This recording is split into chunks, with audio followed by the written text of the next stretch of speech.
Ada yang menarik dari ayat ini, dikatakan apa di awal? Dari jauh Tuhan menampakkan dirinya.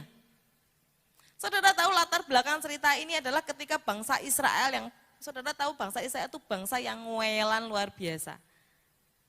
Sebenarnya sama dengan kita ya, betul? Bukankah kita juga seperti itu, seringkali kita ngeyelan, jatuh bangun di dalam dosa. Bangsa Israel waktu itu diserbu dan kalah. Akhirnya dia ada di dalam pembuangan. Secara jasmani, bangsa Israel itu jauh memang. Dia ada di dalam pembuangan. Dia jauh dari tempat yang seharusnya dia ada. Dan secara rohani dia juga jauh dari Tuhan.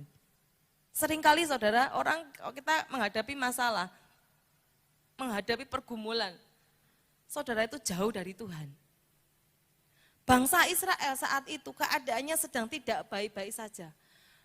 Sedang hidup di dalam kehancuran sebagai orang buangan, sebagai budak, sebagai orang yang tidak punya pengharapan. Itu bangsa Israel pada waktu itu. Hatinya jauh, jasmaninya juga jauh.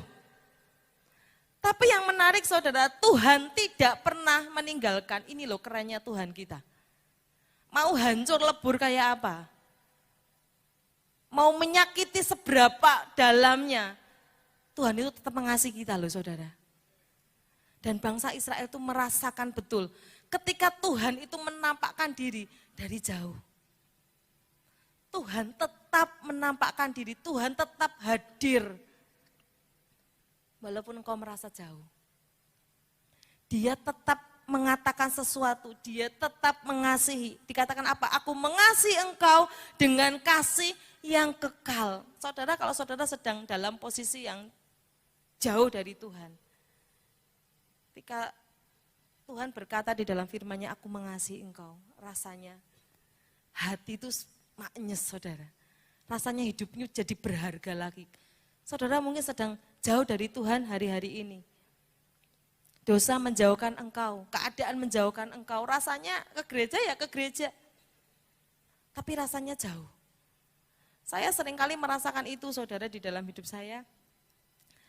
Ada masalah, ya kadang-kadang orang itu ya saudara ketika dalam masalah, itu malah justru jauh. Berdoa rasanya susah. Doa pergumulan gak dijawab-jawab, rasanya jadi hubungan dengan Tuhan itu kok kering ya. Berharap ada mujizat, berharap ada pertolongan Tuhan, tapi Tuhan tidak juga menolong. Rasanya jadi jauh, mau doa tuh mau, rasanya kok kayak gak bisa lagi berdoa. Sering kali merasakan seperti itu. Bangsa Israel mengalami hal yang sama saudara.